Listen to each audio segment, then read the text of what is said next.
What is up, everybody? Welcome to Theocracy with Theo Snodgrass. I am your intrepid host, Theo Snodgrass. Wherever you may be, thank you for making me a part of your day. Kind of a slow news week, folks. It's Thanksgiving. Happy Thanksgiving, by the way. I know why you guys are happy.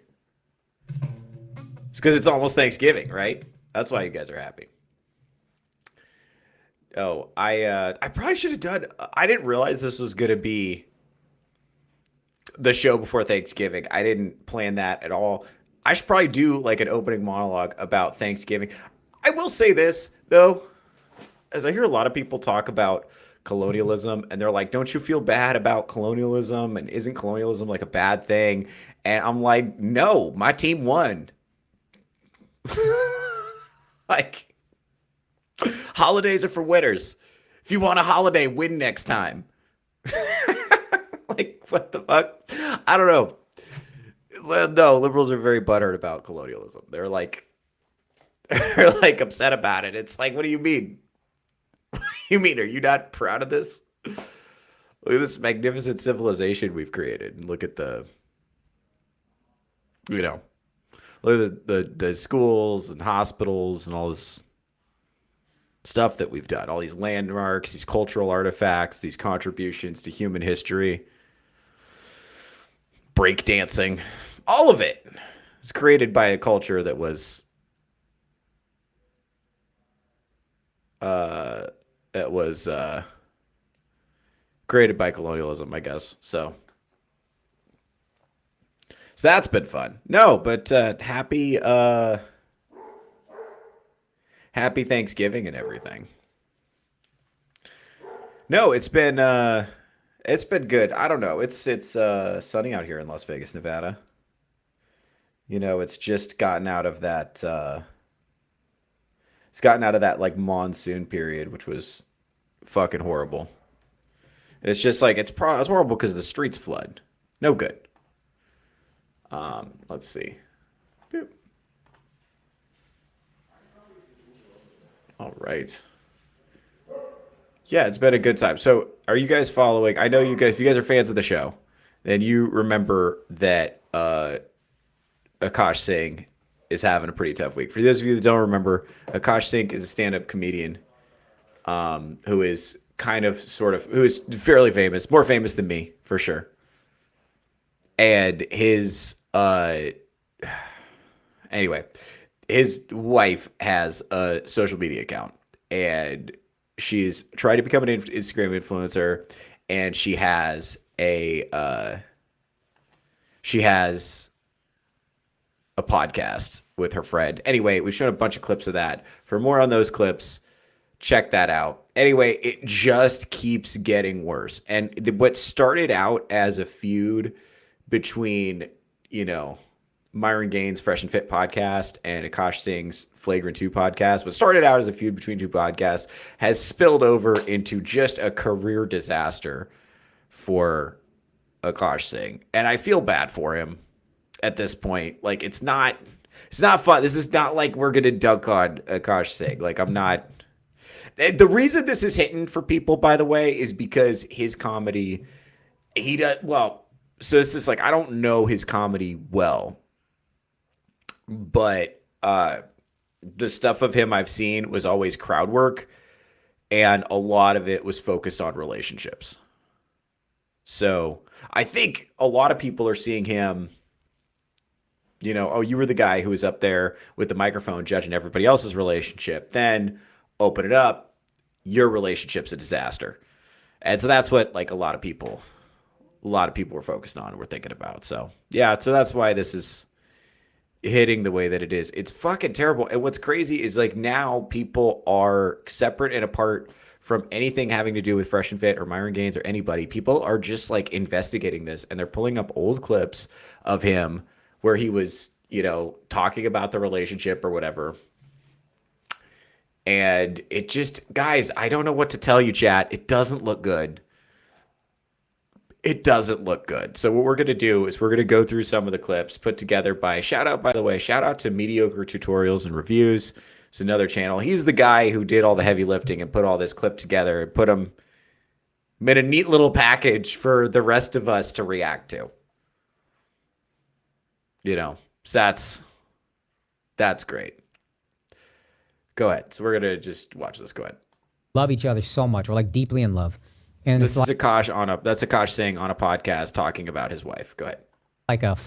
We laugh all the time. But both of us grew up in I'm talking about this in the next special. It was like turbulent households for both of us. We don't need to get too personal.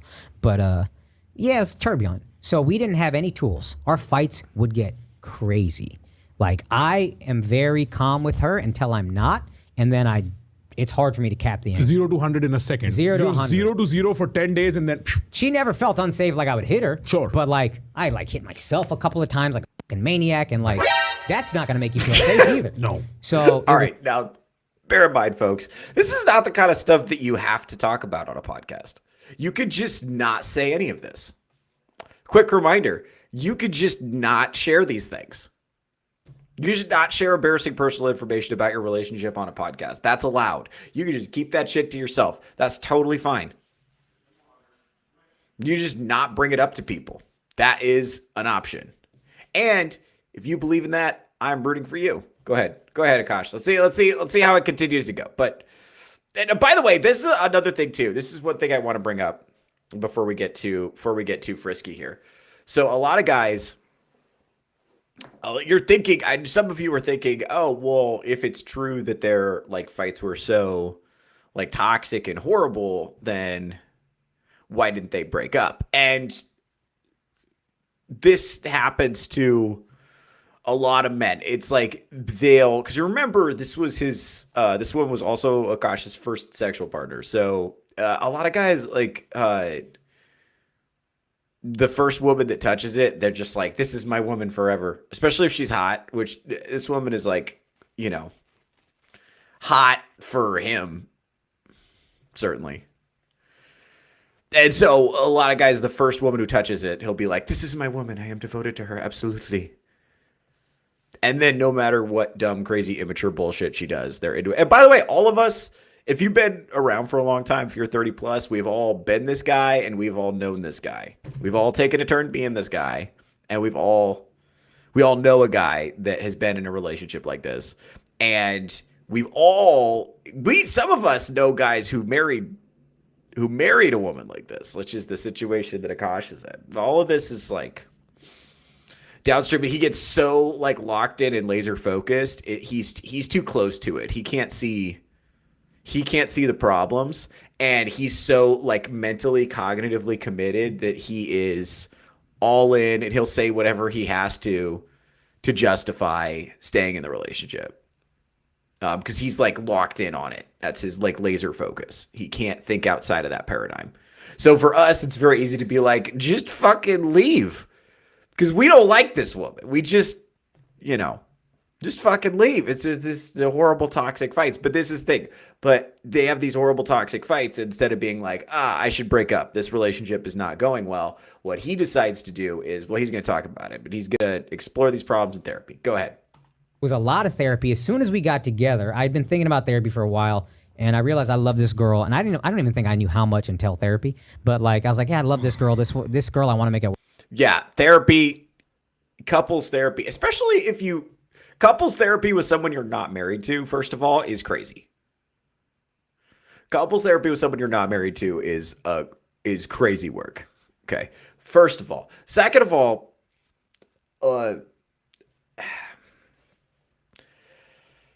that's just a person, right? I'm not saying all couples counseling is inherently hogwash and nonsense, but most couples counseling is just hogwash and nonsense. Their goal is to get money from you. And just listen to the results here. Let's go ahead. Work with. I can't let this get in the way. So I started therapy 2016, I think. And then it didn't even really take hold, I feel until 2019. And then 2021, I felt 2024, 2025. I'm feeling more and more it's just one of my therapists, a couples therapist we had, said, all therapy is trying to get your emotions into words. A lot of times you get angry, but you're not actually angry. You're feeling I'm insecure about this thing, and then you said that thing and it hurt my feelings, and it's coming out as anger. I'm just watching his face. Shout out to MTR, friend of the channel. He doesn't know me. He doesn't know he's a friend of the channel, but I've watched a shit ton of his. I'm like an OG viewer of his channel, like way back when he had like just like a few hundred subs or a few thousand subs. I was there, you know. So I've seen his channel grow over the last like I don't know, like 8-10 years or whatever, or like not that long. But let me think, like shit, like 7, like a long time. Yeah. Norman McTone. Oh, Strider Shit, what's up, buddy?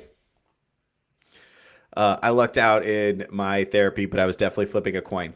Yeah, that's the thing. It's like I feel I've also benefited from I've benefited from therapy too, but like one of the things that has resulted is that there's like way more therapists than there used to be, and there's also way more mentally ill people than there used to be.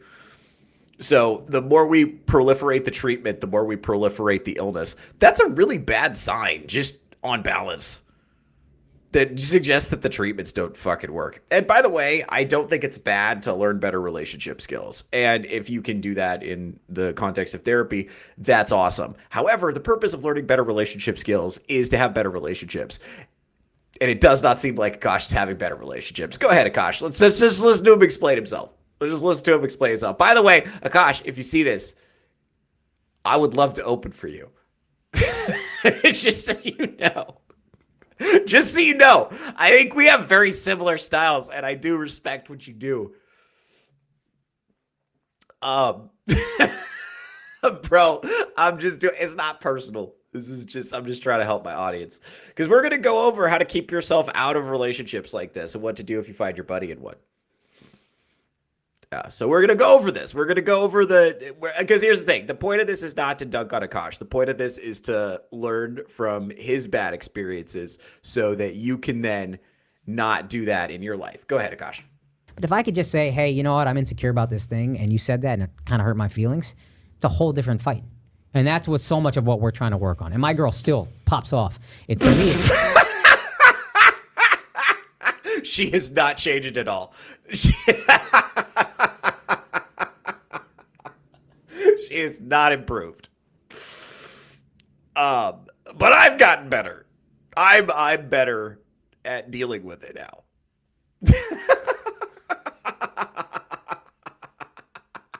Can you imagine? Can you imagine? Anyway, I'm sorry. We're just getting started. There's a lot of this video to go through. It's going to take a while. We got another video to go through after this. This is going to be fun. Go ahead. Trying to stay patient through that and hearing her and then getting, because again, she grew up not feeling like anybody's looking out for her. She's not feeling protected. So she has to fight for herself. So it's no. Here's the thing. She may have to fight for herself, but that does not have to be your problem. Like, I think a lot of guys, we get wrapped up in this, like, oh, you know, we want to, like, idealize the woman, and we want to be, like, this, like, benevolent rescuer type guy. And we're like, oh, she had such a hard time. And so that when she's screaming at us, it's like, oh, she's not mad at me. She's mad at her dad or whatever. And it's like she could have had a bad childhood, and you still don't. It doesn't have to be your problem. Like, you could just not deal with it. You just not deal with it. You could just... You see what I'm saying? You don't have to... It doesn't have to be your problem. Just because she has problems doesn't mean you have problems. See what I'm saying? It doesn't have to be your problem. It's my job to try to listen to that, take that in, and then... No, it's not. I also said to her, I got a real thing with scorekeeping. Okay, before he gets into the scorekeeping, tell me y'all picked up on this. As a result of this man becoming so Yeah, up we're to gonna go him fast forward with through this. His AI. analysis You can is create good, any but character I don't you want to want hear in- it. And then I gotta get YouTube Premium, guys. Guys, donate to. I haven't put the tip jar in there. That's okay. I Because gotta put the he Stream wanted to Elements make tip the jar in the chat. relationship work. Make sure to And- donate to that so that I can get YouTube Premium, so we don't have to sit through ads anymore. Thank you, chat. All right, let's see. Let me ask you, therapy average or a in-person to how a behavior or No, his analysis is good, but I don't need to hear it. There we go. Absurd. Let's go. her and then getting, because again, she grew up not feeling like anybody's looking out for her. She's Sure. not feeling protected. So she has to fight for herself. So it's my job to try to listen to that, take that in. No, you and could just then leave. I also said to her, I got a real thing with, Not your job. Ladies, fix y'all trauma without her.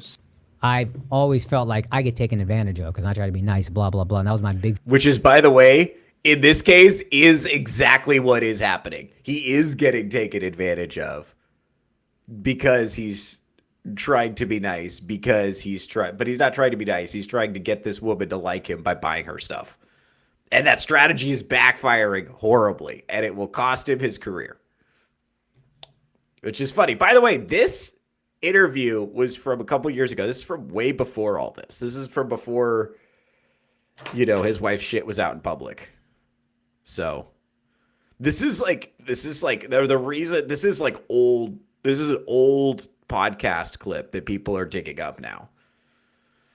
Where this was, and I know what you guys are thinking. You're thinking, oh, but it seems like it's like really awful for him. Why does he have this like narrative in his head about how everything is, about how he needs to work on it and how he needs to take responsibility for his wife's bullshit and blah, blah, blah, blah, blah, where she's not doing anything wrong or culpable for any of her own actions. It's like, because that's how he has to think about it or he's going to go crazy.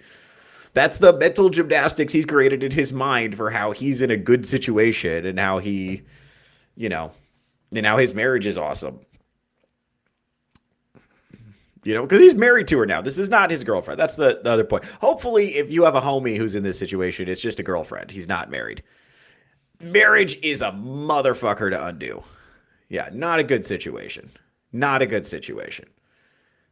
Especially in that diverse culture. Like, I'm Catholic. A lot of Catholic people do end up getting divorced, but it's like not kosher with the church. And I don't know what the deal is with like Indian people, or like I don't even know what type of Indian he is, because they have different types over there. It's not just one. There's a bunch of different ones. And I don't know the first thing about none of them. So I'm just gonna go out on a limb and assume that divorce is not their favorite thing.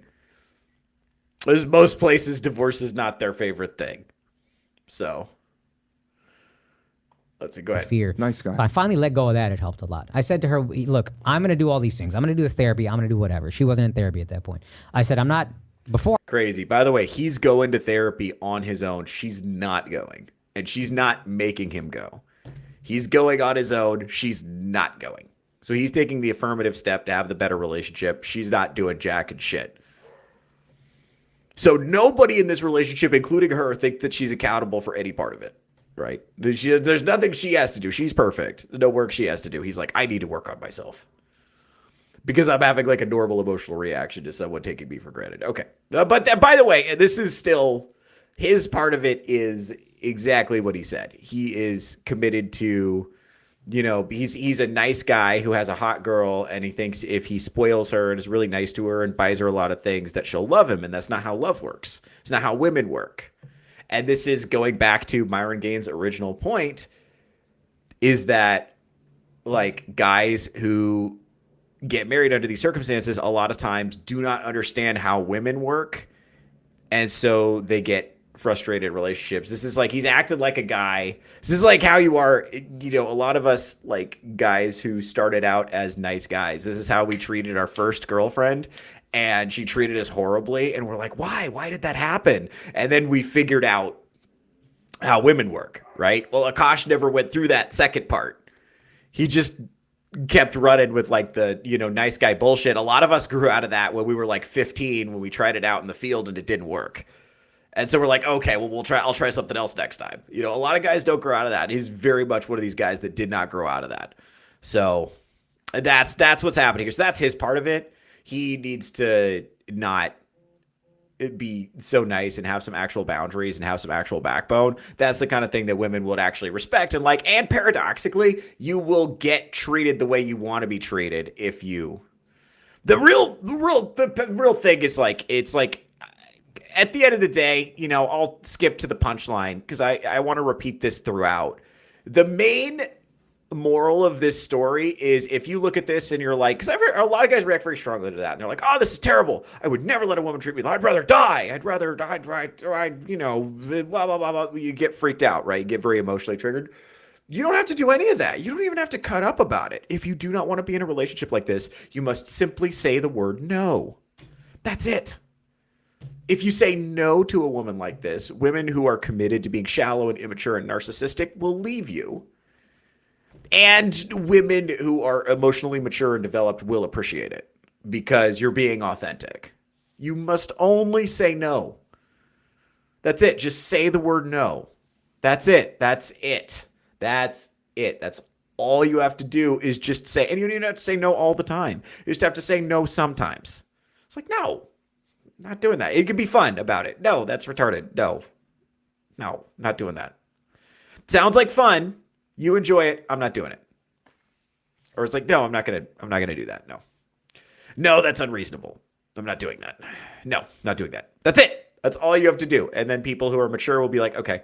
And then people who are immature and psychotic and childish, like this woman seems to be, will flip out and then they'll leave you, which is nice. It's good for you, actually. Unless you're married to them, in which case they get half of your fucking fortune. You worked very hard to build. Oh, poor guy. Oh, man. It's too late for Brother Akaash. Too late for Brother Akaash, but it's not too late for you guys. It's not too late for you guys. You guys can still have good relationships. I believe in all of you. Or I would have made her. I'd have been like, I'm doing this and you're not. So I finally said, you know what? I'm just going to try to lead by example. And hopefully, if I grow enough, you will see the example and then you will also join me on this path. And that she heard way better than I'm doing this and you're not. And then she did. She's in therapy now, like more so than me, even more intensely than I am. And like it's okay. Well, this is something to remember. This is true with a lot of therapy that women go to, especially if they go a lot. A lot of times what therapy looks like for women is just telling them that their feelings are right and they're right about everything and they're right about all their delusions and suspicions and that they're amazing and everyone else is the problem. A lot of times that's what therapy for women looks like.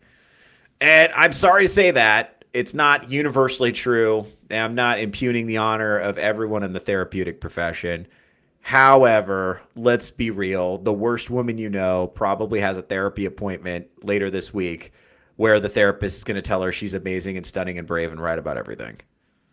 So is she actually being challenged in a way where she'll grow? Or, this is why religion is such a poor substitute, or therapy is such a poor substitute for religion, by the way, or for sincere religious practice. Because religion is extremely demanding, sets very high standards, and asks a lot of you, at least if it's practiced seriously, which I don't think there's any reason to half-ass it. You either practice your religion or you don't. Take that shit seriously. And it's going to place some significant demands on you. Therapy's not going to do that. Like, therapy's there to tell you everything is awesome, And it doesn't always, by the way, that's not therapy functioning properly. That's therapy in practice as it exists now, where the reality is therapists need to maintain their clientele. They need people to keep coming back. And a lot of women, if you're challenging a woman and forcing her to take accountability, she's not going to come back. It's been really helpful. Mind you, this is the same therapy that she said that the counselor was like affirming her worth of a gut feeling, like that tingle. Right. That is such a good catch. I'm so glad he brought that up. There's a previous video where her therapist is telling her to believe her intuitions, which are just like wild assumptions and emotions, right? That were like ultimately nonsense. I remember that. Yeah. So this is what I'm saying is like you're right about everything and you're magical and you have psychic powers and you're stunning and brave and everything is great. That's her therapy. His therapy is you're wrong about stuff. You need to do better. You need to do better. You need to do better. So likely his mentality towards the relationship is I need to be the good guy and I need to do everything right. And she's just going to do whatever. And whatever she does is automatically right because she's a woman. You know, and this is the problem with putting women on a pedestal. It's like they don't like it and you don't like it and nobody's really happy about it. And it makes the relationship pretty much unpalatable for everyone. And this is why I feel bad for the guy because he's going through it right now. And he either needs to make a significant change to his life or he's just going to continue suffering and he may lose his career. Anyway, we're going to learn more about that as time goes on.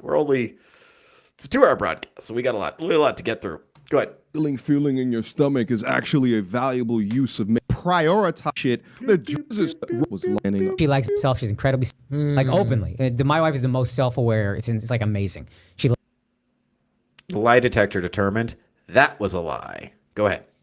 laughs at herself. She's incredibly self-aware. She's like, yeah, I'm high maintenance. It is what it is. Like, I know what you want me to, I'm not going to apologize. But yeah, that's where the scorekeeping comes in. Because I feel like I'm doing this. But I'm not doing it for you. I'm doing it so you tell me I'm good enough. You know what I mean? Right. That's Yeah, a yeah, very different thing. Right.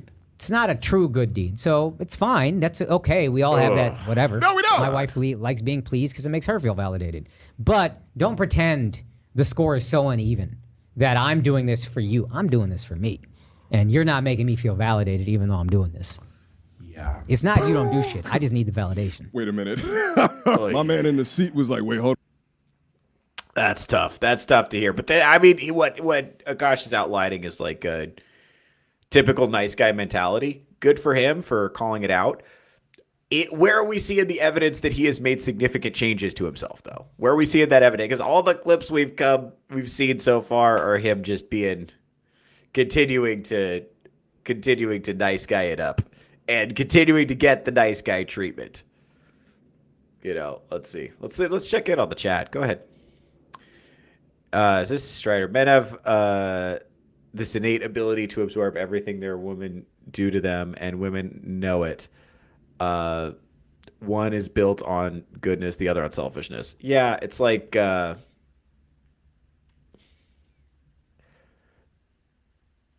it's okay. It's like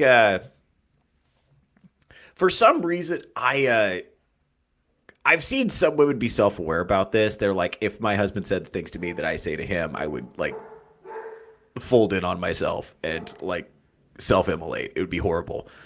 But like men have a very, very, very, very, very high tolerance for dealing with obnoxiousness from women that does not seem to be reciprocal. Yeah. And it's like it actually, I think that really takes years off your life. That's in the Bible, that it's like better to fucking live in the desert than it is to live with a quarrelsome woman. You know, and this woman seems to be quite quarrelsome. And unfortunately, Akaash is sitting here absorbing it. He's doing great. He's doing his best, buddy. I'm rooting for you. But, God. It's hard to watch now at this point. I agree that it's kind of hard to watch. And that's actually the next comment. It makes me sad just how much I identify with Akaash. This is Strider speaking. All the red flags were there, and insisting on the man getting therapy is one of them. Speaking from experience. Yeah, it's like, because you're the problem. Like, I'm unhappy, you're the problem, is that mentality. You know, and it's like, well, I'm the problem. And obviously, it's just way, way, way easier to get a man to take accountability than it is to get a woman to take accountability, generally speaking. If she doesn't come into the relationship with the mentality that sometimes things are her fault, she's not going to learn it in the relationship. So you have to know before you marry her that she's actually capable of being accountable and recognizing her role in the events of her life. You have to filter for that on the front end, because that's not, if they don't have that skill yet, they're not going to develop it. So, you know, go ahead, Akaash. Oh God, there's so much more of this to get through. Go ahead. Hold on now, dog. Wait, hold on. Validated even though I'm doing this. Yeah, my man for a little shame, injury, pervy, Validation. Right. You know what? I don't know if people will believe this, but okay. I have a strong people pleaser instinct. Yeah. And I am I definitely see that. Yeah. I don't know. I mean, you flew down. But I need y'all to. Oh, hold on. We got an ad. Yeah, so, Jesus Christ, man. So we're starting to see like the inner workings of this. By the way, shout out to the internet, which remains undefeated, who's dug up all these clips.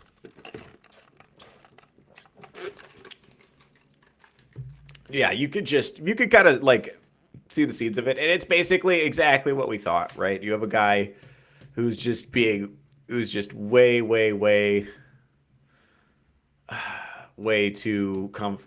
too nice, and it's choosing to express his affection for his wife with lavish gifts, which I guess is fine, but she just like doesn't seem to appreciate it at all. Anyway, we got more from her. This is very exciting. All right, hold on. Let's see. Go back. Boop. Incredibly offensive. The idea. Wonder none of these women want prenups. Is it just me, or is the idea of asking a girl to sign a prenup incredibly offensive? And only one way. Like if I asked someone to sign a prenup because I had some like booming business, then I would be like, yeah, can you just sign this prenup because like I don't want to like lose all my money. But then like if a guy asked me to sign a prenup, I would be like, I would call off the wedding. Like I would literally call off the wedding. Call off the wedding if I asked you to sign a prenup? Yeah. So, chat.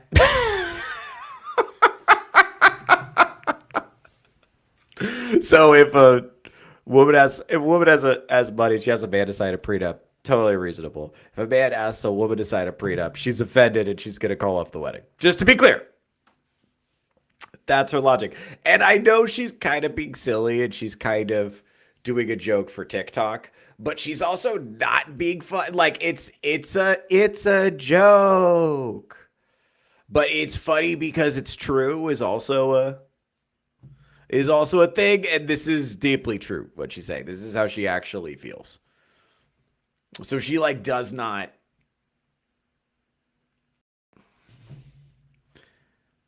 like she's for her orientation towards the relationship is fundamentally selfish, right? Huge bummer for Akaash. But she says stuff like this right to his face. So it's like as tempting as it is to like feel bad for Akaash, everything is out in the open. Like she's being very clear about how she thinks about stuff. Like she's not thinking of him as like a person that she like likes and respects and admires. This guy is like a means to an end who's like very nice to her and buys her things and makes it so she doesn't have to commute to work. Which is, don't get me wrong, very good for her, right? But there's no indication here that she actually likes him as a person. You know, Iron Oxide's here. What's up, buddy? Good morning. Go ahead, sweetheart. Let's see. Like I'm not even joking. I know she's not joking. I had no real ability. Yeah, like I'm not even joking. Ugh. Let's see. Oh, wait. Hold on. There's another one. Let's see. What else we got? Is unreal because the ball. You like this. Clothes made my clothes so smelly. The smell is unreal because the balls. No offense to the homeless people, but like, you know when you get on the subway and there's like a homeless person sleeping and like everyone has to get out of that car? Yeah. That's what my husband's balls smell like. Oh my God. Oh, fuck. Oh, fuck. I forgot that one was in there. Yeah, it's bad. Oh, that's bad. It's bad. That's tough. Oh, man. And this is what I'm saying. It's like, there's a lot of, I know what you're thinking. It's like, why doesn't she just like make a podcast about something that she's interested in? Instead of this, it's like, I don't think she has interests outside of her relationships. I don't think she has. I think she just has like a lot of women. They just have stories about different times they were naked. And that's their whole repertoire of story. They don't have any other life experiences worth sharing. They don't have any interests. They don't have any thoughts. They haven't reasoned anything. They haven't read anything. They haven't learned anything. They just have stories about different times they were naked or things they could say to humiliate their husband, I guess. Because that's her whole repertoire of life experiences. Yeah, that's horrible. Anyway, let's get to the end of it. People, by the way, as she makes every most tracks that so he. Yeah, I don't even want. I guess like I don't want to see the rest. I don't even want to see the rest and it would leave me in a really gosh, like please don't divorce me because my credit score is fucked up too, and it would leave me in a really bad position. But then I guess like I just would go to OnlyFans or something like that. And like it would The even hell you will. He's in the room while she's saying this. She's in the room while she's saying, you know, I might not get divorced, but if I do, I guess I'll just do OnlyFans. He's in the room. He's right there. She can see him. You see her looking over the phone at him. He's right there while she's saying this. So keep that in mind. Anyway, I want to back this up so we can see it.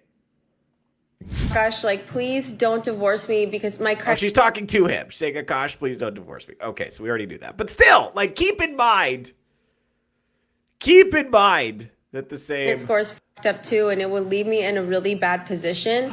But then I guess like I just would go to OnlyFans or something like that, and like it would The hell you will. it will even out. No, I said if, like, God forbid, you know. If I that's divorce you. Don't say that. But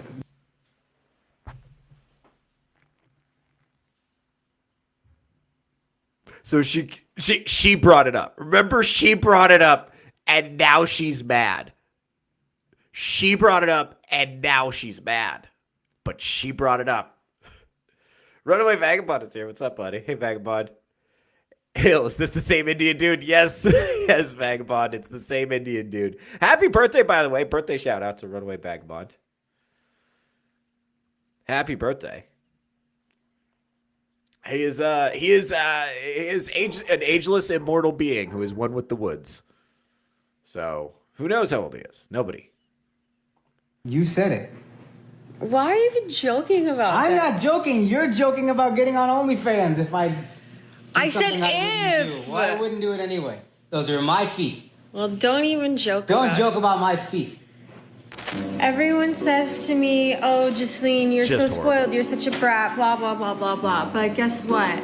My anniversary, or I should say our 4-year anniversary, February, she forgot to say our anniversary. That was her anniversary. can you stop with the, like, shuffling around? Because I'm recording. And, like, this is, like, the thing that annoys me is when I'm recording, Akaash likes to make Lives his life. likes to make the most noise possible. But I was just informed that, you know, unfortunately, I will not be receiving a gift for my anniversary because we got a Birkin. Or excuse me, I got a Birkin, but that was almost like a month ago now. Was it a month ago? I feel like it was about a month I ago. don't think it was a month ago, dude. It's fine, like, I guess you just hate me. You can't even fake cry. Look up. Look up.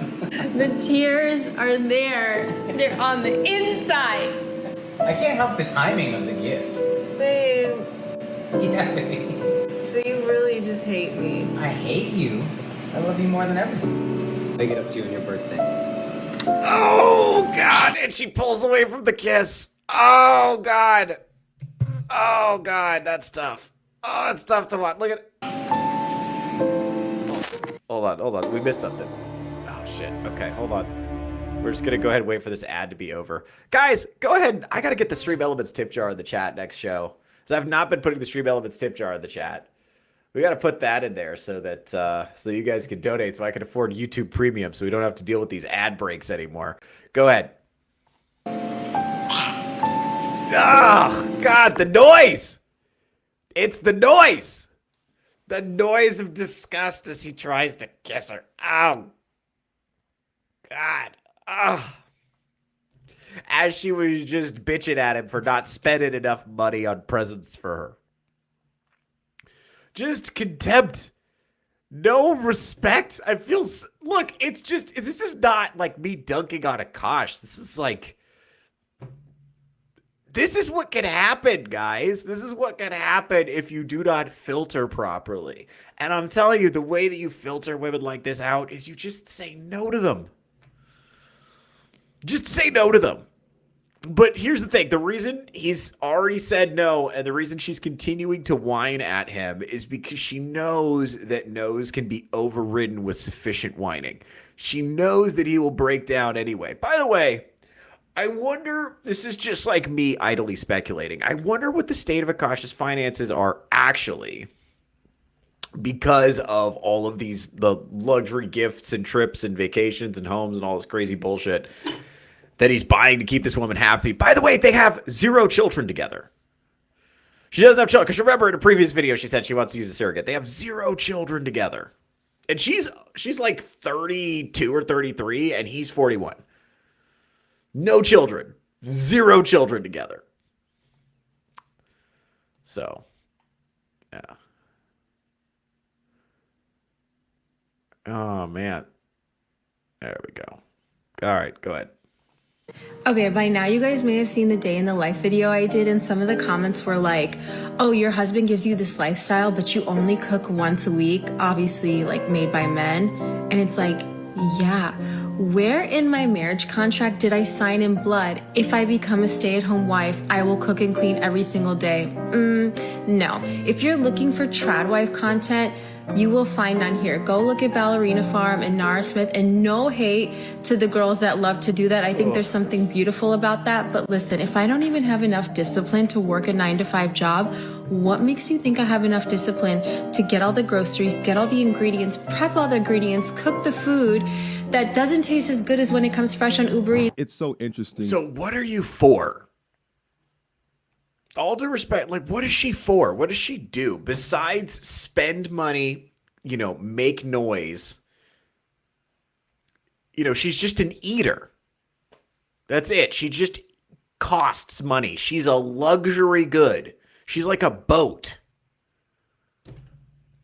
She doesn't do anything. She just costs money. By the way, like, that's fine if that's what you want to do. Very few women will qualify to be purely decorative, though. I think this is something I was thinking today of something that's like broadly more wrong in our culture is that, okay, so run with me on this. This is true of men and women. A man left to his own devices, it will likely end up being a violent, lazy, horny animal. If he doesn't have any meaning or purpose or morality or a society to believe in, violent, horny, purposeless, lazy animal, and I think women, if they don't have purpose or meaning or, a community to orient their life around or social standards to conform to, if just left to their own devices, will be, entitled and immature animals that are just like, gimme, gimme, gimme, gimme, gimme, gimme, gimme. I think that's like their default setting, absent morality and social standards. Just like the male default setting, absent morality and social standards, is like violent, horny, lazy. And I think for women, it's like lazy, immature, entitled. I want, I deserve.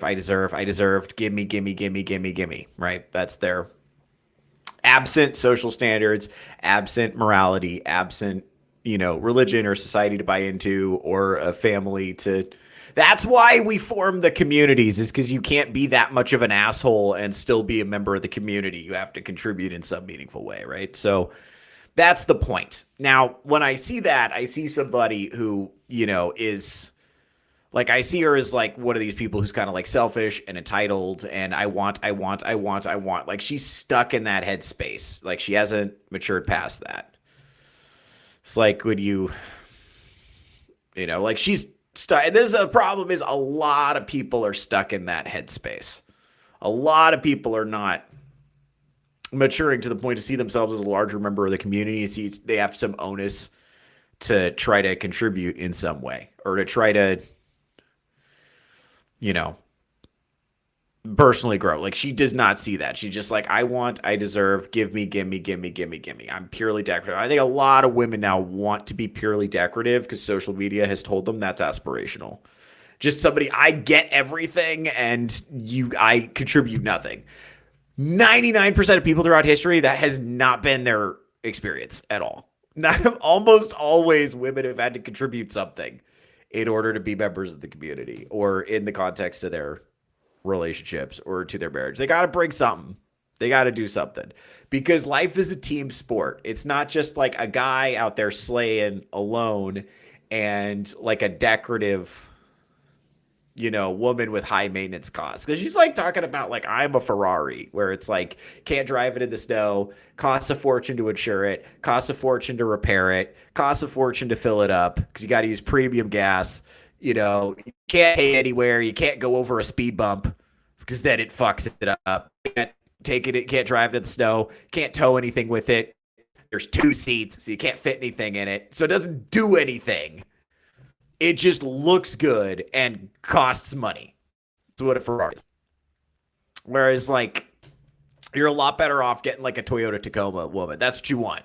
Because if it's, like, one, it's going to, like, do everything forever. You want something that's useful. Toyota Tacoma, it's got some towing capacity. It's got cargo space. Seats 5 people comfortably, and 4-wheel drive. And, it's a pickup. But you could still, it's small enough you could still park it downtown. That's a fucking vehicle. Like that's what you're thinking. But she's trying to be a friend. And the problem is that this is not the first man in history to ever fall into this situation. So Akaash, went without money for a long time. He look, I fucking know. Like I'm a road comic. I get how it goes. Like it's a lot of struggle for basically no benefit, and then he finds material success and he spends a lot of money to try to keep his high maintenance wife happy because deep down somewhere in there he doesn't believe he deserves her, and she uses this as a pretext to mistreat him because she has all the emotional leverage. So she knows she could just get whatever she wants. She doesn't have to do anything except whine, and he's gonna cave, right? So the way that you get out of this, by the way, the way you avoid relationships like this, gentlemen, remember, is that you just say no. You don't, the reason, so often men just agree with whatever a hot woman is saying because she's hot and they don't want to upset her. Or they just agree to give a hot woman whatever she asks for because it's like, yes, I'll just give you whatever you ask for as long as you don't leave, right? Like that's how you end up in situations like that. If you're like, I must preserve the relationship at all costs. I cannot, right? There's no circumstance under which I can tolerate this relationship falling apart. You have to be willing to, risk that by saying no. Because if the relationship falls apart because you had a backbone and you had boundaries and you said no, then it wasn't going to stay together anyway. Like you cannot exist as an entity without reasonable standards and boundaries. And it's okay to want to have some standards for how you're treated and how you're spoken to. That's okay too. That's all totally reasonable. That's all totally reasonable. But Akaash was just happy to be there. And this is part of the problem with like marrying over your skis too. Like, I don't think you should get the hottest girl you can find unless she also has the best character you can find. I think you should find one with the best character you can find. That's a values match that like wants the same things you want out of the future and thinks what you're doing is cool and wants to help you do more of it. Whatever it is that you're doing. She thinks it's cool. I don't care if it's like building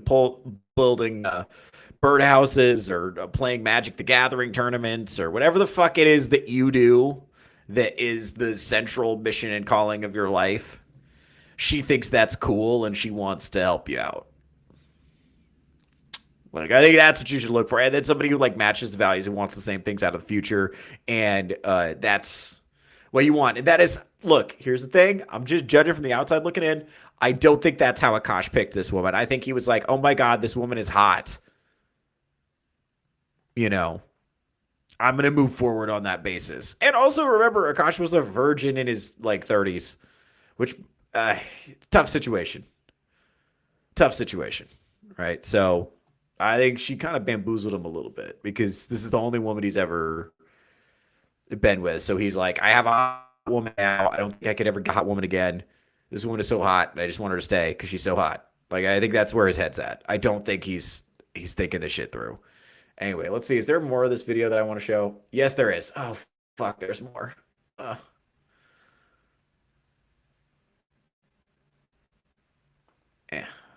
Okay. Good. Let's get into Andrew Schultz after. Create a narrative out of nothing. And then I'll also respond to people saying, I don't like my husband because I turned away from a kiss. I've never liked PDA, physical touch. I find it really overstimulating.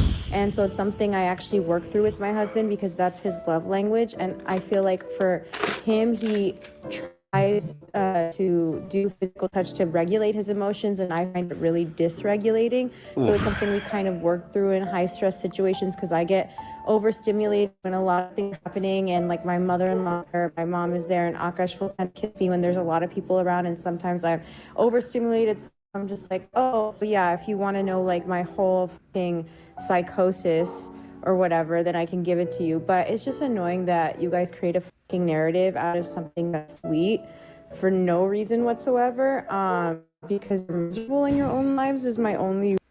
Sex. Ugh. I said it. Now you're probably thinking about it. Guys, donate to the Bring show fires. so that I can get YouTube Premium. Donate to the show so I can get YouTube Premium. Watch the show on Rumble so that I can actually get some monetization.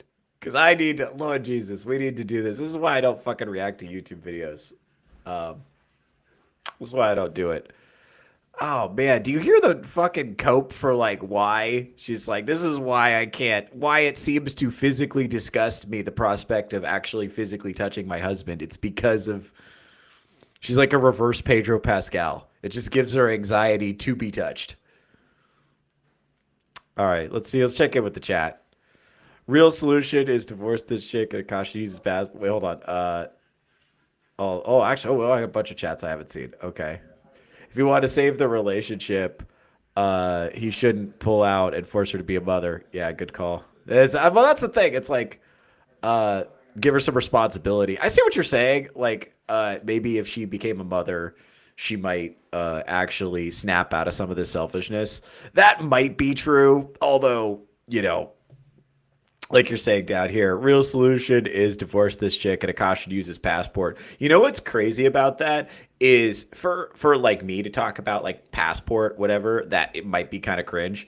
But like Akaash is like has immigrant parents. Like he goes to India all the time. It would not be that crazy for him to marry either an Indian woman or an Indian woman who lives in the UK, you know, or like just lives abroad. Like that would not be that crazy for him. And he travels a lot. And he like makes a shit ton of money. Like it would not be that crazy for him to, you know, go abroad to find a partner. I feel bad about that. Like here's what I think, because I think about like all the like the Thai chicks and the Filipino chicks that are getting married to American dudes, and I feel kind of, you know what's crazy? I feel bad for like the Thai dudes and the Filipino dudes who are getting their women like raided. You know what I mean? Like I feel bad for them. You know, I ultimately I would like to make it work. Me myself, speaking to me personally, I would like to make it work with an American woman. It's just hard because so many of them are so selfish. Not all of them, but enough of them that it's like a problem. Enough of them that it's like, Jesus Christ, you too? Come on. And you'll be talking to a perfectly good one, and then she'll come like off the top rope with some like crazy bullshit. Like trans women are women. And you're like, oh, fuck, you too? That's a shame. That's a damn shame. Yeah, but like for Akaash, it's like, I think he has, that's the thing is like India is one of the most populous countries in the world. So he has potentially a ton. Like what's that? Have you seen that Indian Matchmaker? Have you seen that show? Where this woman like matches up Indian millionaires with like other Indian millionaires, and it's pretty cool. But what I'm saying is like he's like he has, you know, a lot of options potentially, and I don't think he sees it that way. I think he sees it as I'm lucky enough to get one girl. No one else is ever going to want me, so I got to do absolutely everything I can to keep this relationship together. I don't think that's the reality. I think the reality is he's like really, that's how he views himself. But I think the reality is he's like super successful and he could probably do pretty well. Like he's one of the most famous Indian Americans, you know. So that's got to come with something. I mean, come on, that's got to be, I imagine, I mean, I don't know this for sure, but I imagine if you're an Indian person in America, Akaash Singh is like a pretty cool guy. I would think, right? So That's got to count for something. Like if your goal is to marry an Indian woman, which it's his stated intention, then it seems like you could do that. I don't know why you're married to the one that's being horrible to you. Like, and it's because it has to be because of his self-perception. Like he sees himself as like not having a lot of options, and that'll fuck you over. So if you're one of these guys who's like, oh, woe is me, and you take that shit into a relationship, like you're inviting somebody to come in and just like be shitty to you. Sorry, that's how it is. That's the frequency you're vibrating on. So, got to be aware of that. Got to be aware of that. Anyway, we'll see what else we're doing. Oh, this is a comment on Twitch. Thank you for commenting on Twitch, this random bot. This looks like a bot that's trying to convert me to Islam. Let's see. Hi, how you doing? Would you like to know what the purpose of human creation is and how to achieve it? Yes. What is the ultimate perfection of man and who reached this position? Yes. Look at this site. Who is Mamadi.com. This site is also about the Savior who appears with Christ, and the media is afraid that you will know about him. Also, ask any questions you have about Islam at islamquest.net. So we'll have to investigate that some other time. Actually, let's see. Let's open a new tab. Boop. Yeah, we're going to open that in a new tab, and then open that in a new tab. Let's see. Oh, shit. Oh, this is like a legit site. That's like, I can do this later. That's fine. You guys don't need to see that. We'll do this later. I might do a Theocracy Investigates for this this Muslim preacher who's trying to convert me. That's pretty cool. Yeah. If she's a Ferrari, is Theo a smart car? Yeah. Shout out. What's up, Weasel? Happy you're here.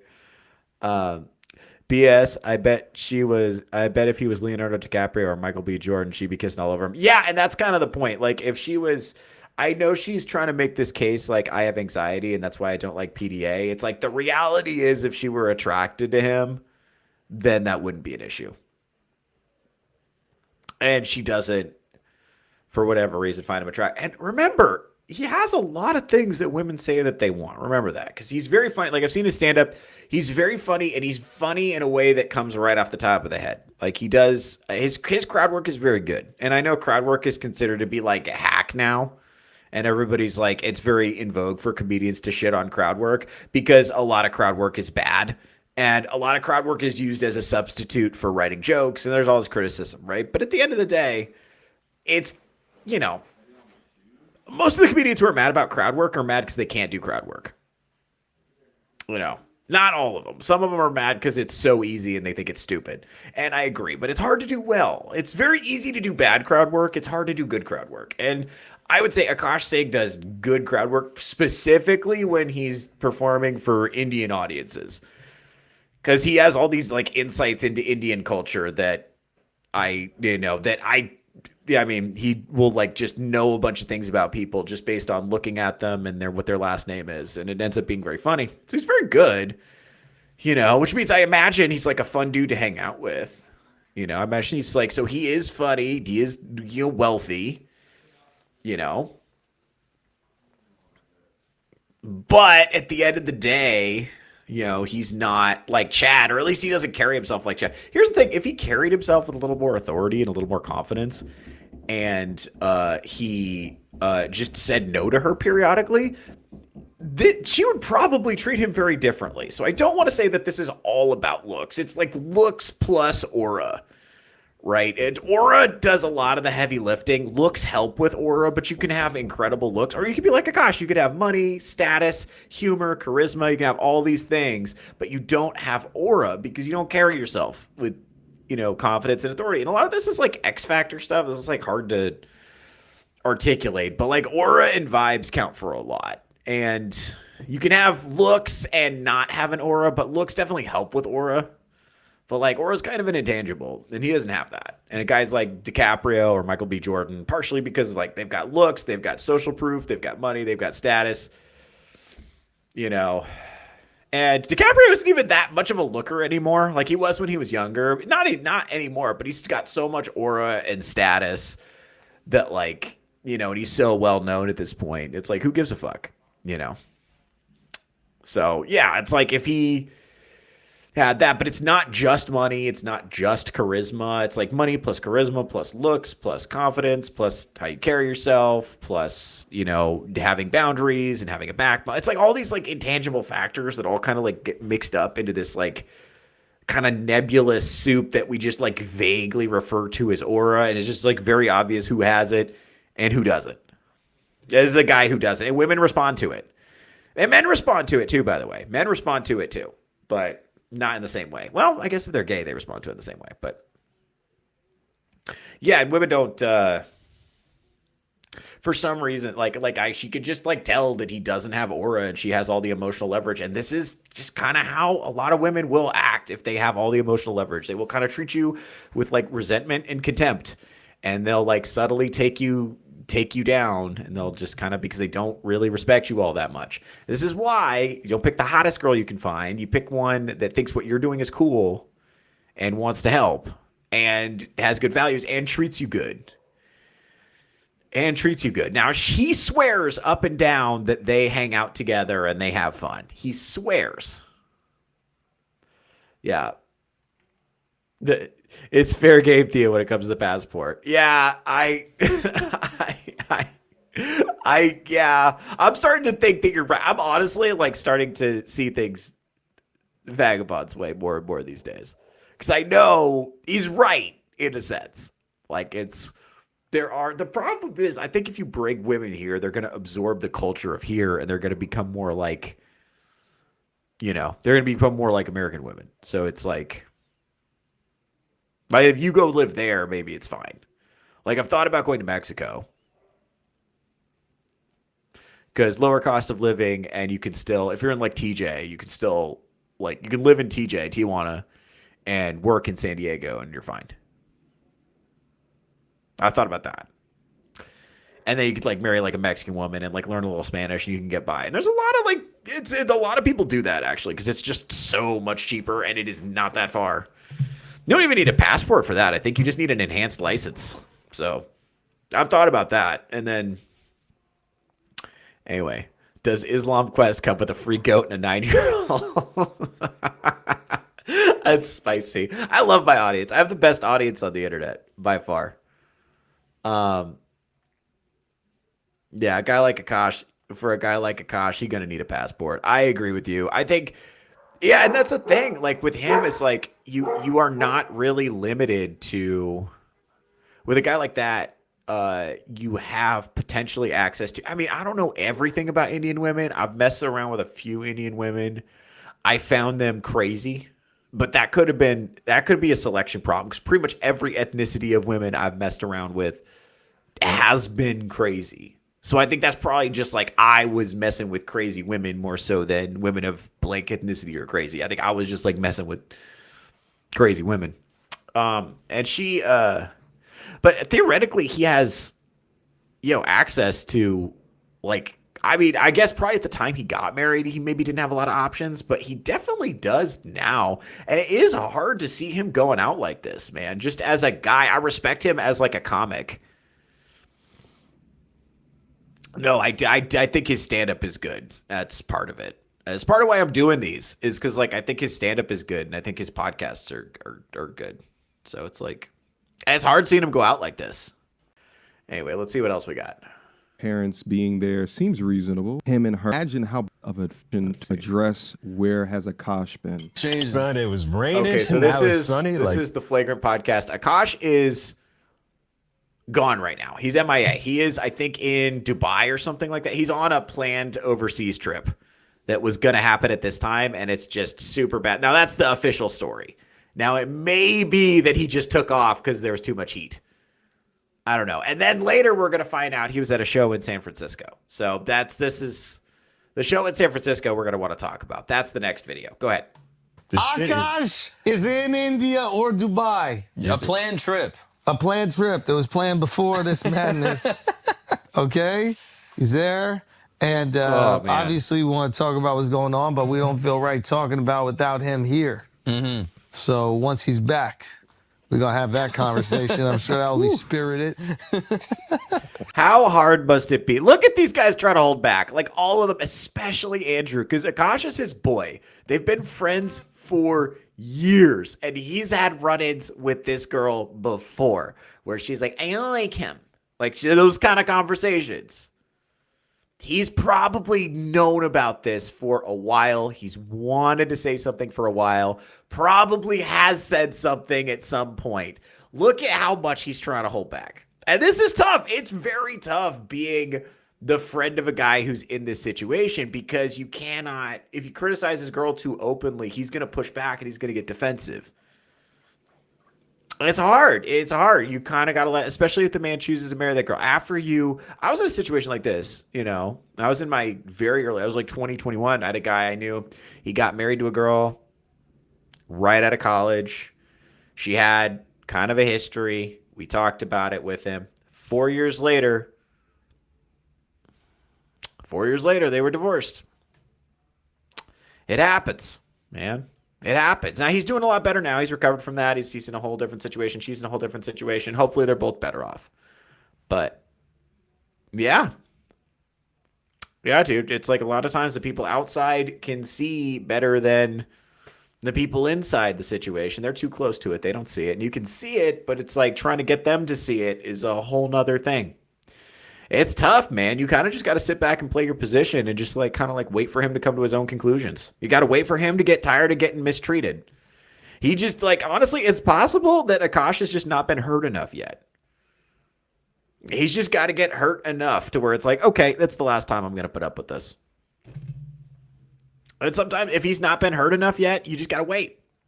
You cannot call the shots for anybody. You cannot make him, as much as like we've all been in this situation, we've all wanted our buddies out of it. You know, but you cannot control your buddy. You can root for him, you can pray for him, you can't do nothing else.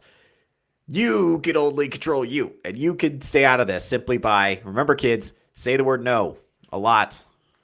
And when you mean it, not just arbitrarily, but when you mean it, make sure you say the word no, have a backbone, have preferences. And express your preferences. You'll be amazed how many of your preferences will carry the day if you simply express them. And it's not tyrannical to express your preferences. It's not rude. It's not unkind. And I know a lot of us want to defer. It's like, well, I don't care. So you want to defer to the girl's preferences. But if you do that too much, you make her anxious. It's too much pressure. They don't like that. You know, they want you to have preferences, actually. That's desired. It looks like you look like a guy with a plan if you have preferences.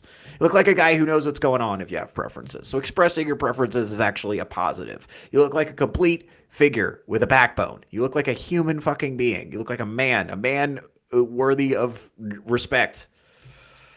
But in order to do that, you have to like embody a man worthy of respect. In order to do that, you have to have preferences and backbone and boundaries and all these things. Right. And it's okay to have standards and expectations for particularly how your woman speaks to you, how she speaks about you, especially how she speaks about you publicly. That's totally fine for you to have standards, boundaries, and expectations around that. That's totally fine. Like that's normal. I don't know. We have this idea in our culture that we're supposed to just like not care if your girlfriend wears a slutty Halloween costume and goes out and gets drunk with her whore friends and a bunch of men try to grope them and have sex with them. And it's like, it's girls' night out. You're insecure. It's like, no, I just don't want you to be in a situation where a bunch of drunk guys are going to try to fuck you. You see what I'm saying? And I want you to hang out with your hoe-ass friends who are all going to try to get laid. Like, you know what I mean? You're fucking ran through friends. We just don't want you to do that, right? Like, just like you wouldn't want me to, do that. Go to a place. You wouldn't want me to go to a building where a bunch of women were going to try to fuck me, right? With my hoe-ass friends, right? You wouldn't want me to do that? Right, so it's the same thing with you, right? And so I'm going to respect our relationship by not putting myself in a situation where a bunch of whores are going to be out of respect for you, and you should do the same thing. See how that works? See how easy that is? It's just like respecting the relationship. That's all it is. Nobody's insecure about anything. Right? We're just respecting the relationship. It's that simple. Same with like how you talk about your partner on like podcasts and social media and stuff like that in the context of stand-up. And I'm a person who talks in public a lot, right? So, yeah. So it's like, yeah, it's totally fine to have standards and expectations around how those conversations are had. And by the way, if he did have more standards and expectations and more boundaries and said the word no more often and had more of a backbone, he would not be in a situation that he's in. This is downstream of him not having boundaries, not setting expectations, bending over backwards, being a doormat, saying yes to everything, doing whatever you want. Yes, whatever you want, dear. I'll buy you whatever you want, dear. Yes, dear. Yes, dear. Blah, blah, blah, blah, blah. Just being super nice guy because he thought that's what he had to do in order to be worthy of a woman that's hot hanging out with him. This is what happens colloquially when you put the pussy on a pedestal. Go ahead. Climate change. Climate change is crazy, man. Oh, It's crazy that climate change. Baking soda. Yeah. Baking soda. So we're not gonna make any jokes, bro. soda. We're not making any jokes. We're trying to treat We're this. not making any jokes because we're a serious political podcast. Yeah, we're high tea, man. High tea. Planned trip. Oh, Jesus. Yeah, I also doubt that it was a planned trip. So what we're going to do now is we're going to go over it. So this is about so this is in the Flagrant 2 subreddit is what we're talking about now. We're switching gears a little bit. This is a post in the subreddit about allegedly what happened at a recent San Francisco stand-up show that Akaash performed at. So he's wherever he was when that podcast was filmed, India, Dubai, whatever. He's stateside now and he's in San Francisco. And he recently had a show where he popped out and performed, which is very normal for comedians to do. And apparently it did not go super well. So let's hear about why. Defend his wife and stay with her. It clearly this is Akaash response to the controversy. As predicted, he will defend his wife and stay with her. Clearly affected him a lot. Go ahead. affected him a lot. Let's read through this post, all right? And it's from somebody who attended. I know it's on YouTube, but this was somebody but after. So let's see what this person who attended the show has to say. Actually, wait, I don't have to wait for him to read it because it's all right here. I went to the 7 p.m. show last night and it was extremely awkward. He was clearly not processing the situation well and he ended the set 20 minutes early. Say, for context, the set was either 45 minutes or 60 minutes. That's how much time a guy like Akaash does. Because he's like a big deal headliner that a lot of people know, more than 1 million followers on Instagram. So he's not popping out unless he's doing 45 minutes or 60 minutes, usually. Okay. So, so to end 20 minutes early is pretty significant. So that's either like half of his set almost or a third of his set that he's just not doing, which is like not good. Not good, by the way. Only found out about his wife the day of the show, and honestly, after seeing that set basically be his therapy moment about it, I am way more suspicious of the controversy than before. Yeah, that's not good. That's not good. So apparently he's making everything worse. So that's not ideal. That's not ideal. And this is the other thing too, like a lot of people who went to go see that stand-up show, this podcast drama is like 90% like terminally online bullshit. It's like comedy accounts, red pill accounts, and me that are talking about this. Like nobody really gives a shit about this outside of like the internet and people who pay way too much attention to like stand-up comedy and podcasts. Nobody cares about this. But his fans who are like not terminally online people who are just like regular people who are there to see the show, a lot of times don't know about this. So by him addressing it at all during the show, he's, putting himself in a bad position. Although the reality is some people there do know. So it's like, how do you address it? How do you not address it? How do you continue being a person who has to speak in public and deal with this when it's clearly affecting him? I mean, how could it not be? I mean, it's fine to just like sit there and pretend like, oh yeah, this is fine and it's all jokes and we hang out together. And his wife's response on her social media has been defiant, And so this is tough. Anyway, I am way more suspicious of controversy than before. And this is what happened, is he essentially made it worse with the way that he addressed it. Like, I think he sounded super insecure, probably. I mean, I wasn't there. We don't have video from the show. But my guess is it sounds like he didn't talk about it in a way that was like funny or entertaining, and it sucked the energy out of the room. As someone who has sucked the energy out of the room more than once, it's painful. And you do want to quit early. Sometimes when you suck the energy out of the room, it's best to just quit early. That happened to me in Medford, Oregon one time. I was on the road. There's this drunk woman in the front row. I was doing this club out there in Medford. Shout out Medford. They got a club out there called Chadwick's, and I was the feature there. And the first night, so I got in there on a Friday night, and I did super well. And there was a headliner from Spokane there that I was like, he was a big enough deal that we hadn't interacted all that much. And he was like, bro, I didn't know you were this funny. Oh my God, this is so great. I got this show coming up. I need a guy. You're going to be with me. And I'm like, fuck yeah. And then the host of the show is like, Theo, oh wow, you're so amazing. You came out of nowhere. I've never heard of you. That's so crazy. You're so funny. I was like, So the next night I got up there kind of cocky. And there was this drunk woman in the front row just kept chirping about her divorce. And I needed her to shut up. Right? So I was like, sweetheart, your husband don't want you. What makes you think I do? And then, that, to be fair, she did shut up. The whole room goes, ooh. So the whole room turns on me. I am 7 minutes in to a 30-minute set, and I have lost the room. That was hard to recover from. That was fucking horrible. I still have tape of this set. This was in February. I have tape of this set that I have not watched. Because it's excruciating. It's so bad. And here's the thing, she deserved it. Here's the problem with that. The audience did not know how much of a problem she was going to be in 10 minutes. In 10 minutes, they were all going to hate her. I knew that. So I was like, I'll shut her up now.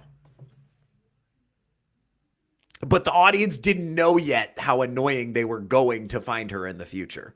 When somebody's like chirping, it's like, when somebody's chirping like that, you got to shut them up.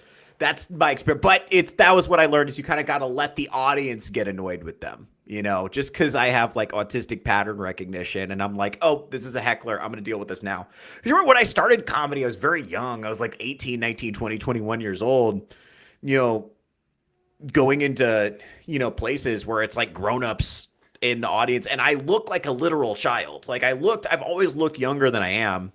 And so I looked like a literal child, and I'm up there like, babies are funny, and I'm like trying to like do jokes and stuff. But like a grown-up, you don't want to listen to a child do comedy, so you just yell at them.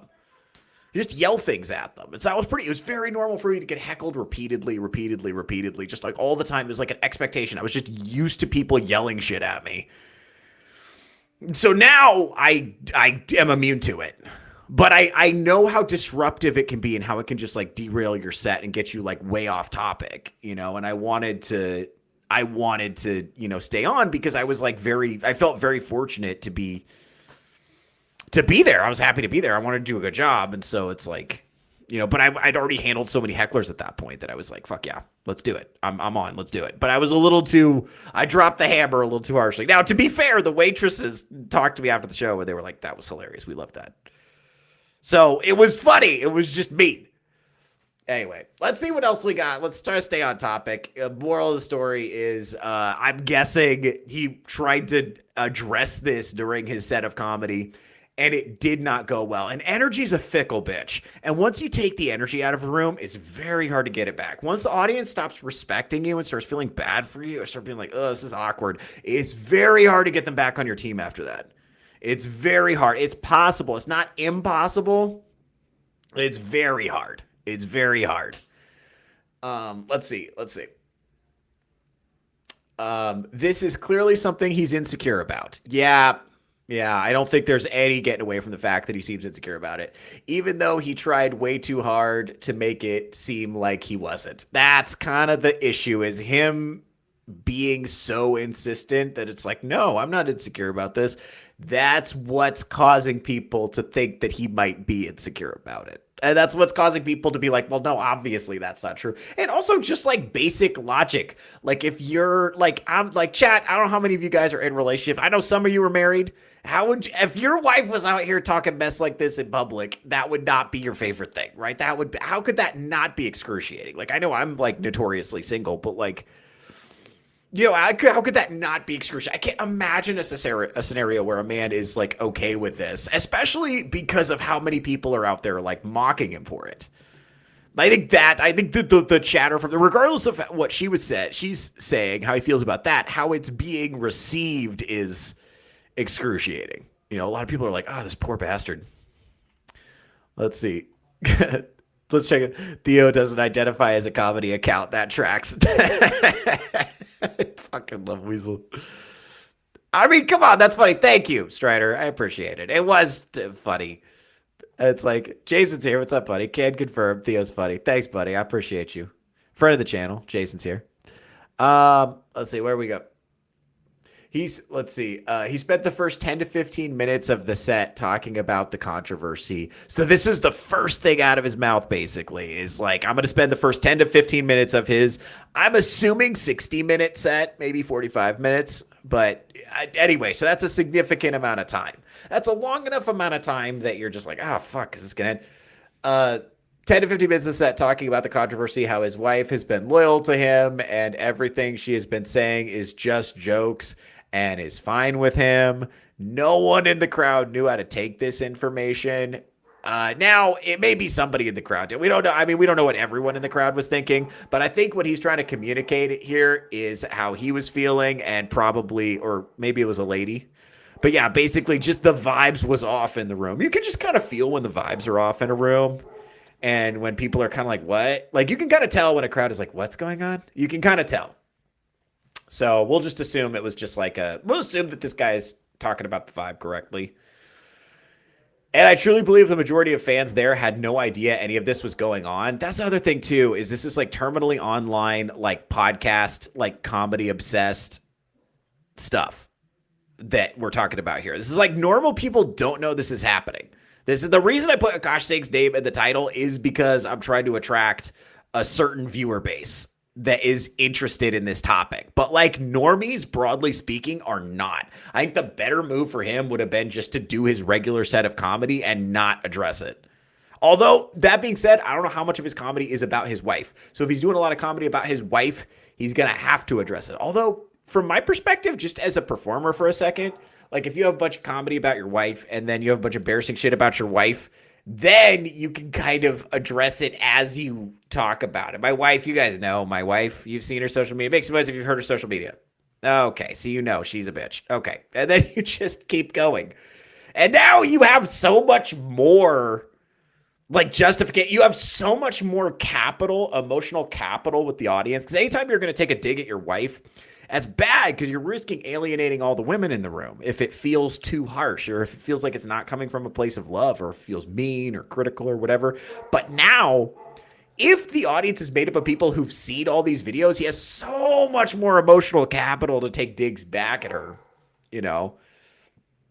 So you could do a lot with that comedically, but this insistence on presenting a united front where everybody's like hunky-dory is like, I just don't think a lot of people are buying that, you know? And I think it looks weak. I think it looks like he's insecure about it and he's stuffing that down in the feelings jar and he's just like not addressing it because he doesn't want to have a difficult conversation with her about how she speaks about the family in public, about the fact that her social media makes zero money and is a threat to his brand, which is potentially worth millions of dollars. You know, I mean, I don't know exactly how much he makes, you know, but he lives on the East. He lives and works on the East Coast, and he spends a lot of money on luxury goods for his thought wife.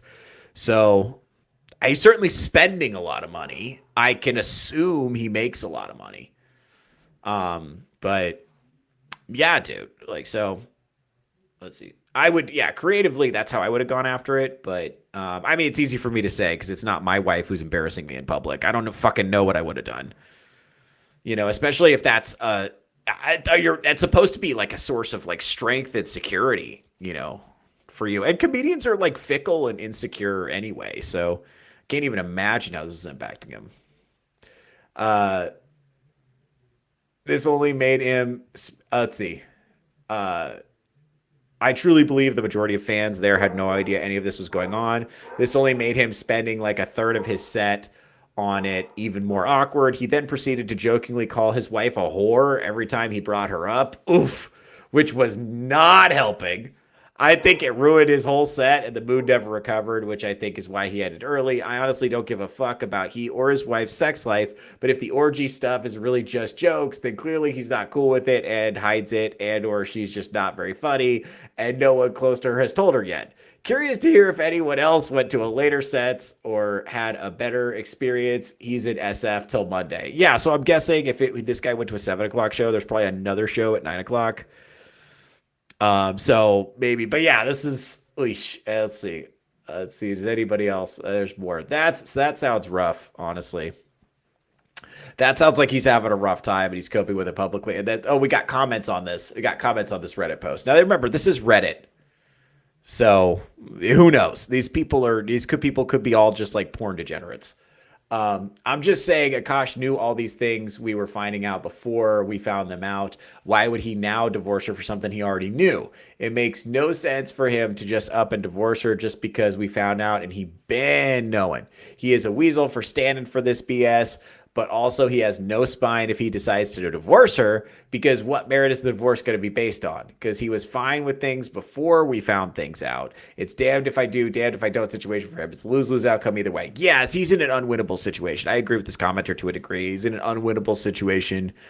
I think the one that's really fucking with people, because it's like he knew that she was kind of like a garbage person prior to getting married, and like before she had a social media. Now we all know that she's garbage, but he has known this. I agree. Now the thing that's like I think tripping people up is that they both had said on different podcasts that they were both virgins when they met each other.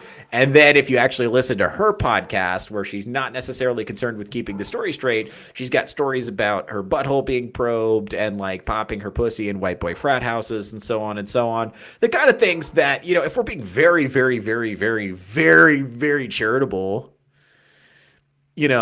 we could say, hey, you know what? Seems like she's had an awful lot of, and when she talks about her having a roster of guys she was going through, which by the way, ladies, you do not have a roster. You are on a lot of men's rosters. You do not have a roster. You are on a lot of men's rosters.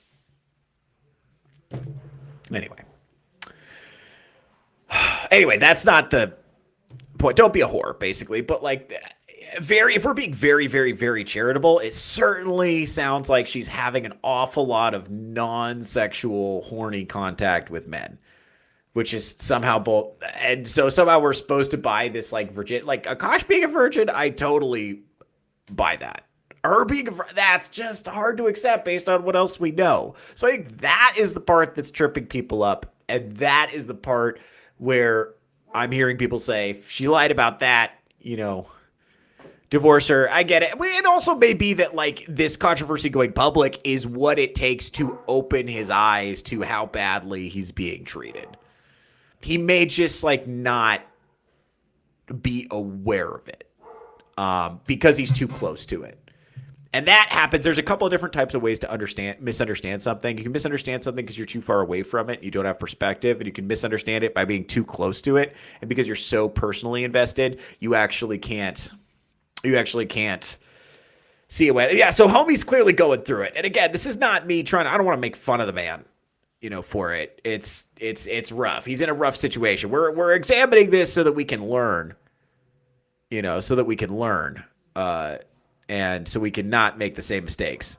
But this is homie's clearly going through it. Like I'm not disputing that whatsoever. He's clearly having a tough time. It is very hard to perform stand up if you're having a tough time, especially if everybody like knows about it. And it's like hard for him because he doesn't know who in the audience is aware of the situation and who's not. So that makes it challenging to ignore it or address it or the degree to which to address it. And apparently he is floundering in that department. Let's see what the comments are saying. I don't know if you saw, but Jedediah Bila has been talking about Akaash now. This whole thing is making the rounds, and it could make or break him. I hope he dubs the broad, gets back to comedy. Yeah, I don't know what he's going to do after this. This is harmful for his brand in particular because he talks about relationships a lot in his comedy. I know that. So because of that, because he's done these crowd work clips where he's talking about other people's relationships, I think a lot of people are like, oh, you talk about other people's relationships, and yet your relationship is this, and this. Ha, ha, ha, ha, ha, ha, ha, kind of deal. So I think it's got to undermine his credibility a little bit. So I don't know how he's going to respond to this. I'm rooting for him. I hope he's able to pull through. The story is, at least on my side of the internet, this is a very significant story. Now, I don't know if it's like made it over to normie internet yet. We'll find out. I mean, I have not seen it on normie internet.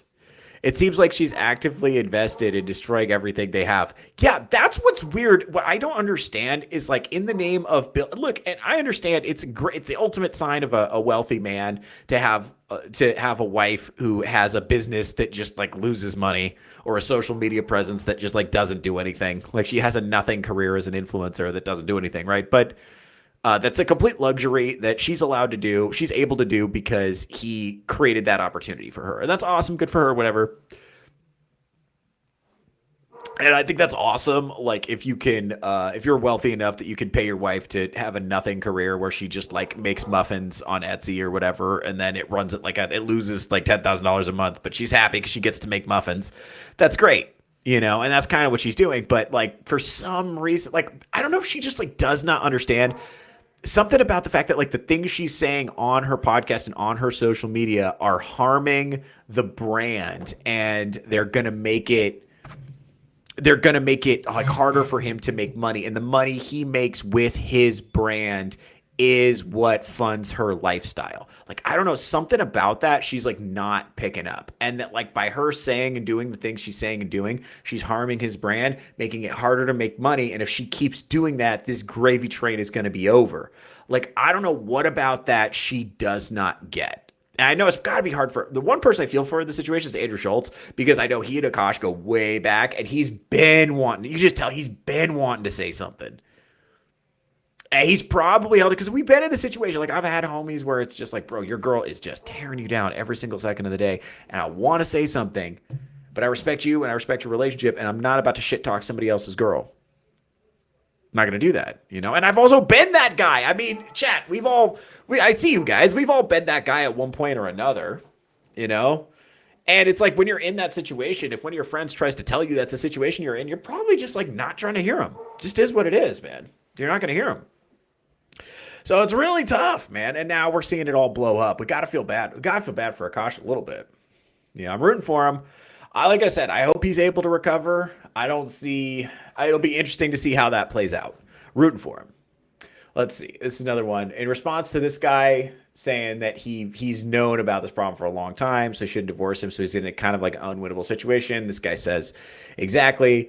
I doubt, and never mind, these are fans of the Flagrant 2 podcast. So these are ostensibly fans of Akaash and what they think. Exactly. I doubt it's something he just found out recently. He's probably been knowing about this and didn't mind. So divorcing on the basis of her past would be an L. The only method that doesn't make him look bad is if he breaks up purely on she disrespected me publicly and wouldn't treat me with a level of respect that spouses should give to each other. That's a solid move. I could see that. The angle of I've been tolerating and enduring this disrespect for too long and it's time to break the silence is a good one, but still it's a weasel move. It's moving with the tides. It's not a decision he made on his own. It had to have external influence. That's why I'm saying it's lose-lose. Yeah, I don't think there's any situation where he comes out of this looking good, but I think at least by walking away from the situation, he that would maybe give him the reset that he needed to. Your relationship can recover from this. I mean, fuck's sake, people like bad things happen. People like celebrities go to jail and recover their careers, I mean, you can get through. It's a really like rough couple of weeks for him, for sure. And it keeps getting made worse because there's just more clips keep coming out, more clips coming out. And then her responses to it are terrible. And then his responses to it are terrible. And it's like, honestly, hiring somebody to manage the crisis might be smart at this point. I mean, the internet is such a fickle bitch. Like, normally things like this go away. It's just been catastrophic response, one right after another, that has resulted in this being bad. I mean, look, if Drake's still putting out hits after the Super Bowl, people can recover from being embarrassed. All right? That's what I'm saying. So, It's not easy to divorce someone you love, no matter once loved, no matter the extent of the transgression. He should just make lemonade out of lemon. Use this to self-deprecate, be vulnerable and honest. People would understand. There's some humor in all of this. This is AI, I think. Have a conversion. Oh no, have conversion. I'm assuming that's conversation with wifey and establish strong boundaries. And if she's remorseful, she'll give Akaash anything he wants. Sex 7 times a day, breakfast, lunch, etc. Pretty much Akaash can use this and make her more submissive. I don't think this person is living in reality. I think this is like terminally online internet thinking. I don't think this is reality. It's very, very, very hard to change the deeply entrenched dynamics of the relationship, and you cannot change them from one side. You can change the deeply entrenched dynamics of a relationship if both people are committing to changing. But if like one person wants to change it and the other person thinks everything is fine, then that's just like not going to work. Divorcing her wouldn't guarantee a desirable second marriage. That's true. So the devil you know might be better than the one you don't. Just ride the wheel until it falls off. After all, he is already some years in. No prenup, and he already made hella bank. Yeah, I mean, that is true to some degree that you're not guaranteed. This is what I said to the divorce lady at that show. It's like, just because you're in a bad situation now, the grass is not necessarily greener on the other side. It may, in fact, be worse. So if he can take, but however, I do think that within his situation in particular, you know, I think he does have better options on the other side of this. If he does some serious work on himself and actually learns the fucking lesson. Now, is he actually going to learn the fucking lesson? I don't know. Akaash, if you're watching this, I would love to talk to you. Rooting for you, bro. And I'm rooting for you. I'm not a hater. I'm rooting for him. Yeah, he does not appear to possess the skill set to action any of that. Yeah, I think that's probably fair.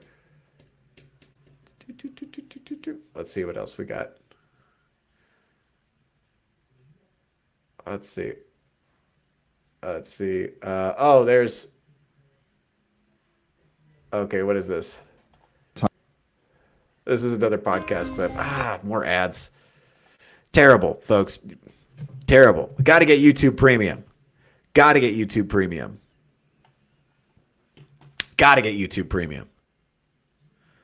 For this. Yeah, let's see. Boop. Let's see what we got. For Akaash to realize the potential air in his waves. Well, there's another creed of faith. Female friends. Hang out. Leave me alone. Not female friends, male friends. No, he's female friends. Please go hang out with your female friends. No, Matt. Leave me alone. Not female friends, male friends. No, he said female friends too. Male surf dates. No, hang out with your little slut.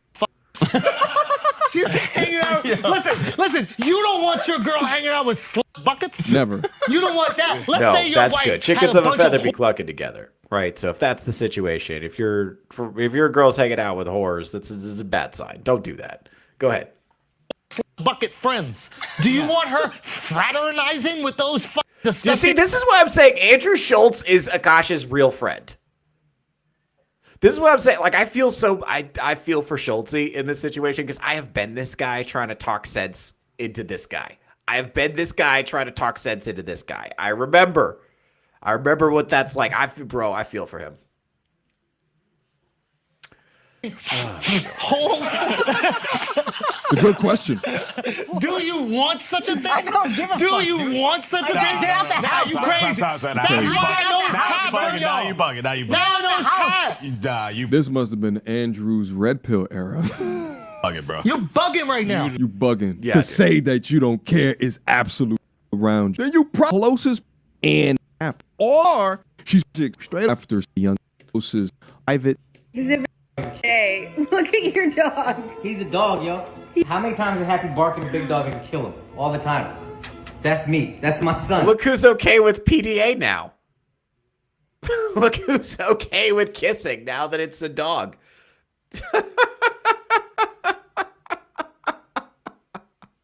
That's my son. So we're getting...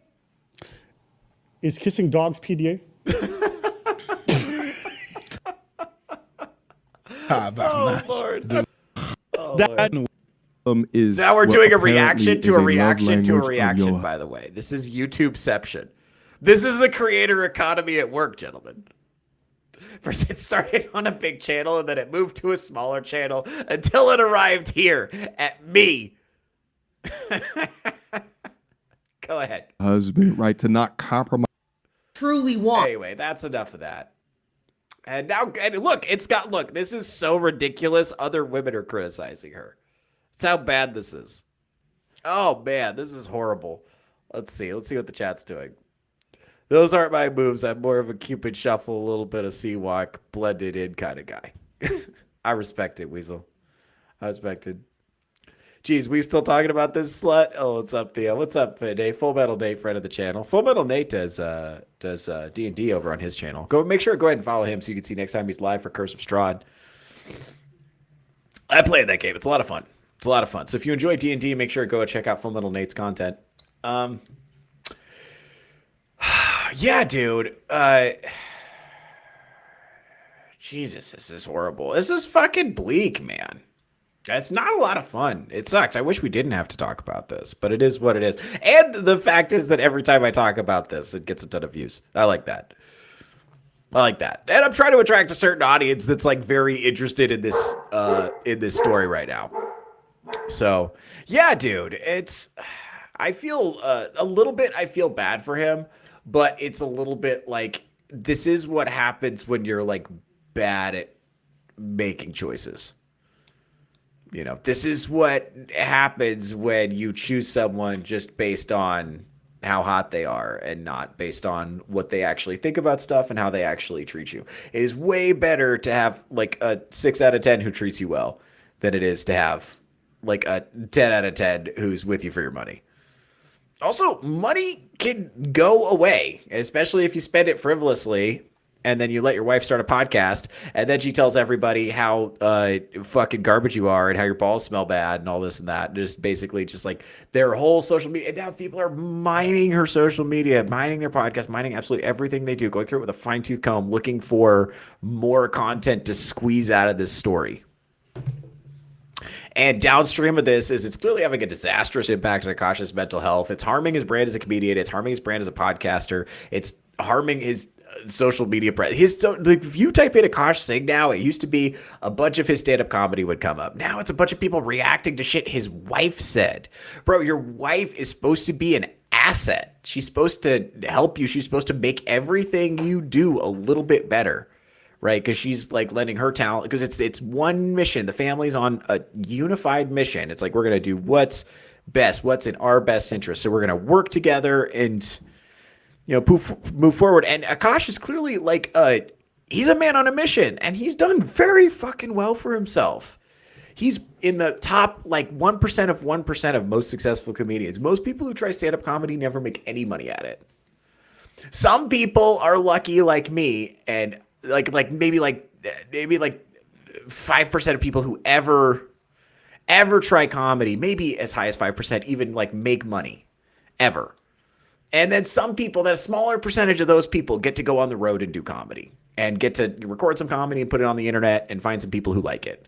That's a very small percentage of people who ever do comedy get the privilege of having an audience who's invested in them doing well. And I'm deeply grateful that I get to be one of those people. That's really cool. Like there are places in this country where I go and there are people who bought tickets because I was going to be there. Most comedians never get that. And so then there's guys like Akaash that are like the 1% of that 1%, right?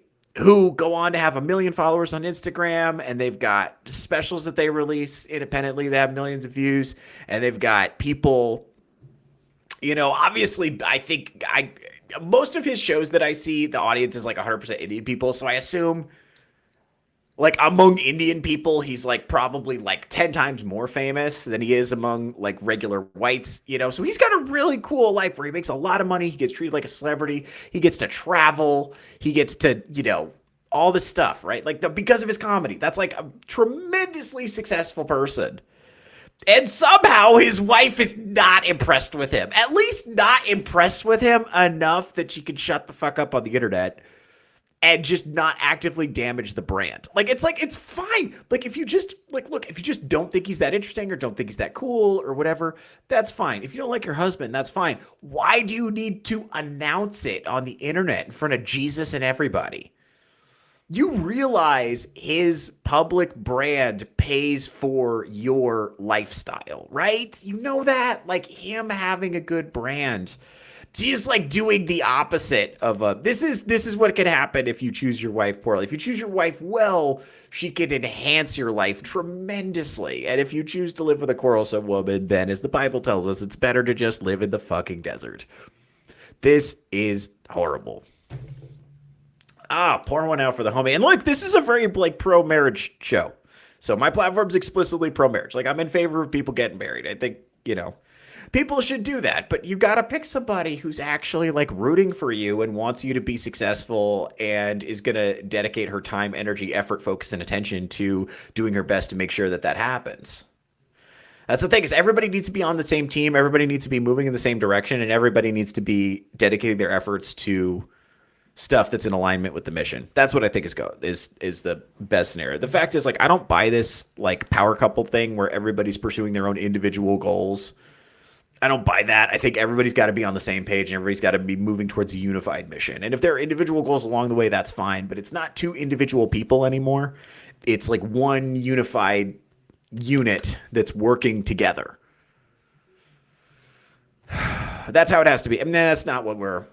And remember with her, she only wants to be an eater. She only wants to just be received. It's just gimme. It's no. She thinks that like wanting her to contribute is rude. That it's actually rude to ask her. It's an imposition to ask her to contribute. She's not going to have children. She's not going to do anything except for stand there and look pretty. And this is, by the way, this woman in her 30s, acting like a spoiled teenager, acting like Hillary Banks from Fresh Prince. Which she, by the way, she would probably take that as a compliment. No, she's not a good choice. Not a good choice by Akaash. And this is what happens when a hot girl's touching your penis. Ask yourself, gentlemen, if you are fortunate enough that a hot girl is touching your penis, ask yourself why. And don't suddenly come to the conclusion that, like, well, I have to do whatever it takes to continue this. I'm telling you, it's all the same in the dark. Just get you a woman who treats you well. Don't worry about... I guarantee you, like, the hottest girl you can have sex with is not the girl who's going to treat you well. Probably not. You may be blessed. Some of us are blessed. Some of us have, like, tremendously hot wives who also treat them well. Some people are blessed that way. Probably not you, though. So don't do this. Don't do what this man is doing. Find you a beautiful mid. Find you a girl who cleans up nice, who treats you well, who believes in what you're doing, and wants to help you do it. And as long as she's, like, beautiful to you, that's what's... Like, I think a lot of this is, like... I have another podcast clip. Fuck. Where's that clip?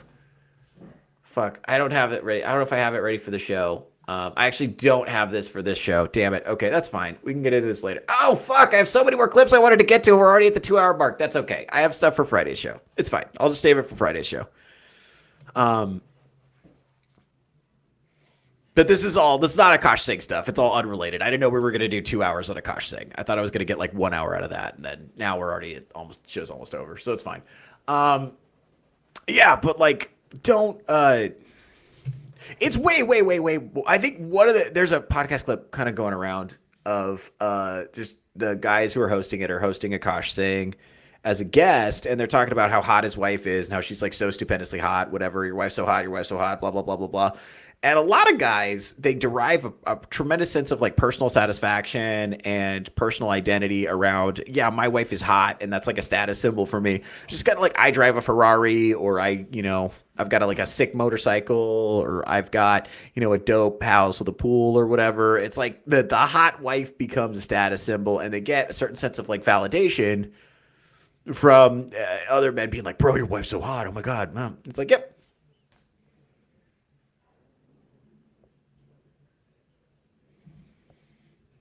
And then, and that becomes a part of their identity. And then if that becomes a part of your identity, then, he's so bought in on doing absolutely anything he can to maintain that state of affairs. Because without his, super hot wife, what does he have? And it looks like and this is what can happen. This is an extreme case, but it's like, if you refuse to stand up for yourself, if you refuse to respect yourself, if you refuse to have boundaries, then eventually it is going to cost you something. And in this case, unfortunately for Akaash, it looks like it's going to cost him It might cost him his career. Hopefully his career can recover from this, but like, yeah, it's going to be a rough couple of years for him as he walks this off. The internet does not forget. The internet is going to bring this shit up forever. And especially because the way he's handling it is just like making it worse. And with her, it doesn't seem like she can help it. And look, everybody's got to pass. Everybody's going to do dumb things sometimes, but she is like defiantly stupid. She is like defiantly, insistently saying disrespectful, rude, selfish, stupid things over and over and over and over again. I don't think she's doing a bit. I think that's just who she is. And she doesn't have another gear. Like, she doesn't have a way to pivot out of that. Like, so there's nothing. So I know we're all thinking just acts differently. She can't. That's it. That's all she's got. Poor guy's married to her. So anyway, if you find yourself in situations like this, what are we going to do? We're going to say no, right? We're going to have boundaries, have a backbone, have a spine. We're going to say no. And that is going to steer you out of relationships like this. Right? We know that. Okay. Oh, man. Let's check in with the comments. That whole thing was very reminiscent of when Sneeko got called out for being a cuck. LOL. Yeah. Yeah, I remember that. It's like, yeah, deeply embarrassing and like bad for their career. Although Sneeko is still doing stuff. Like, he does. I guess he ostensibly recovered, So we'll have to see how it goes. It's tough because, and it's like, I hate to see Myron Gaines winning. Hate to see that, but you got to give it up to Myron. Like, this was flawless victory on his part. Like, you can't even hate on him. Just flawless victory. If a woman is willing to air out your dirty laundry, then you chose wrong. Bingo. Yes. If a woman is like talking about you this way in public, and she's like saying things that are private or embarrassing publicly, not even just like on a podcast, but like just like to other people, and she's taking things that should be like justifiably the secrets and privacy and stuff. If she's not respecting your privacy, if she's not respecting your vulnerability and stuff like that, not the right woman for you, bro. Sorry. That just like has to be there, because if you don't have that kind of like trust and privacy within the context of a relationship, you really don't have anything. You can't do anything past that. So this is really tough. We feel bad for Akaash, but ultimately the big lesson to learn from this is that he brought this on himself. As unpleasant as she is, he is the one that invited her into his life. He is the one that did absolutely everything he could to enable her bad behavior so that she would stay with him. He is the one that chose to spend a lot of his hard-earned money on her, begging for her attention and approval. He is the one who chose to marry her, right? And he knew who she was and what she was, but he chose to ignore all that because he's like, yay, a hot girl wants to touch my ding-dong. So he chose to ignore all of the very, very obvious signs that we can all see. That's willful blindness. These are choices he made. And he's going to have to grapple with the choices that he made and the impact they've had on his life. We can't just let him off the hook by saying this woman is garbage. It's like, she is garbage, yes, but she's been garbage the whole time. Right? And he probably knew she was garbage and chose instead to move forward with the relationship. That's on him. And you gotta let him take his knocks and take his accountability for what he did to get in this situation. And so I'm rooting for you. Akaash, if you want to come on the show, I love you, buddy. Would love to open for you. And if you want to come on the show and do what I want to talk, I would love that. That's probably not going to happen, but he does bigger podcasts than me. But it's all about attention, bud. She can't help but run her mouth and act stupid in front of a camera. Yeah, I think attention is so addictive. This is especially true for shallow, immature women. Attention is a little bit addictive for everybody. It's especially addictive for women, and it's particularly addictive for like shallow, immature women, to the point that they will do absolutely anything for that attention, no matter how humiliating it is. And remember, she doesn't have anything interesting really to share about herself. She doesn't have anything really interesting to share about herself. Right? She's all just talking about her husband because her husband's objectively more interesting than she is. Like, she doesn't have anything. She doesn't have any interest. She doesn't have anything interesting about herself that she can share. So she's just going based on her personal relationship. So that's all she's got. It's like that and stories of other times she was naked. That's all she's got. So, yeah, God, it's tough to see. Tough to see that. Pour one out for the homie. Yeah, it sucks because Akaash is he's a comedian, and comedians are very desperate for like attention and approval. It's an art form that inherently requires the approval of the audience, or it doesn't work. So it's just a lot of approval seeking within comedy. And just part of the deal, just with it. So it tends to be people who are seeking approval who pursue comedy, So yeah, it's gotta suck, man. I mean, I think Akaash saw that having a hot wife as being like the ultimate marker of success, the ultimate status symbol. And I don't agree. I think having a useful wife is a much more impressive status symbol. And having a woman who's like highly competent, who treats you very well, is probably a really good status symbol. Having a woman who helps you on your mission is a status symbol. But I think he went for, and a lot of men have fallen into this trap, he just went for like the hottest piece of ass he could find, or the first one that touched his dick, or in this case, both. Yeah, and that's where it ended up. Oh man, the story's such a bummer. All right, folks. Well, I'll tell you what. I am going to be back here on Friday. I've got a bunch more videos I want to go through. And I will be here Friday, 11 a.m. Pacific time for another episode of Theocracy. And then I will be here Saturday, 11 a.m. Pacific time for an episode of Touchgrass with Theo Snodgrass. That is going to be my panel show. It's going to be a lot of fun. And we're going to talk about some more of these kind of topics. But in the meantime, I'm going to go ahead and get out of here. If you want to see me, like I said, come back here 11 a.m. Pacific time. That's when I'm going to be doing Theocracy with Theo Snodgrass. Do that on Friday. And then Saturday, I'm doing 11 a.m. Pacific time. I'm doing Touchgrass with Theo Snodgrass. That is a panel show, So happy Thanksgiving, everybody. It's been a lot of fun. I am, of course, your host, Theo Snodgrass. If you want to see me do some live comedy, I actually just booked some more dates. That's going to be very exciting. We're going to be rolling out the announcement of where I'm going to be and when I'm going to be there. So if I'm going to be coming to a town near you, I'm going to make sure to let you know. In the meantime, take it easy, enjoy yourselves, and please enjoy the intro to Touch Grass, my other show, as the outro to this show. Thank you very much. Take it easy.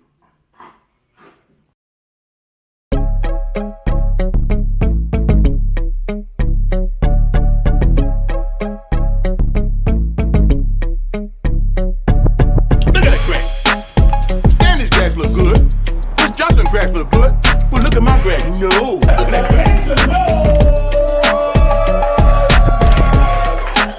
Are we looking at ours cat now? Yes.